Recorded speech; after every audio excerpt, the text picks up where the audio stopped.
Sir future का किसी को भी नहीं पता होता।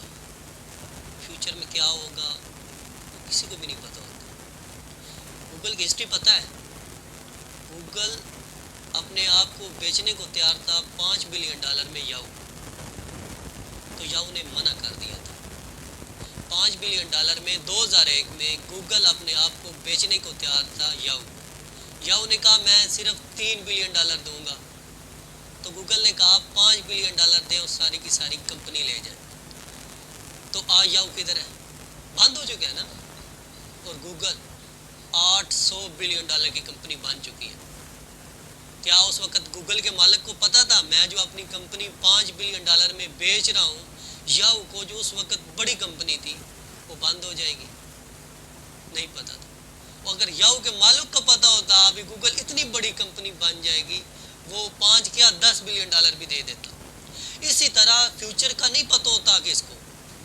अगर उन दोनों मालिकों को पता होता भी ये होने वाला है तो वो अपने के लिए अच्छा ऑप्शन ले लेते। इसी तरह पाकिस्तान स्टॉक एक्सचेंज में यूनिलीवर पाकिस्तान है, उसका जो शेयर है 25,000 का है।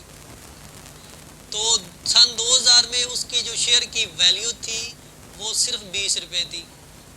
तो जिसने उस वक्त 1 लाख रुपए के शेयर बाय किए पाकिस्तान यूनिलीवर के, तो इस वक्त उसकी जो वैल्यू थी वो 12 करोड़ 50 लाख के ऊपर थी। तो इसलिए ये ना सोचे जब भी इन्वेस्ट करने के लिए मैं कौन सी कंपनी में करूं, कौन सी अच्छी जा रही है, कौन सी बुरी जा रही है। कंपनियों के मालिकों तक को नहीं पता होता कंपनी किस तरह परफॉर्म करेगी।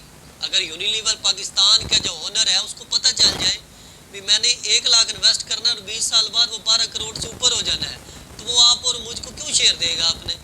किसी कंपनी के ओनर को भी नहीं पता होता कौन सी कंपनी किस तरह परफॉर्म कर जाएगी।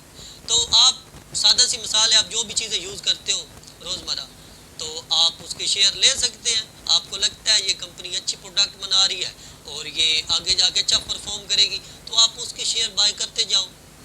तो आपकी किस्मत ने साथ दिया तो आप भी यूनिलीवर पाकिस्तान की तरह अगर आपने शेयर बाय कर लिए तो आपकी भी ज़िंदगी बदल सकती है।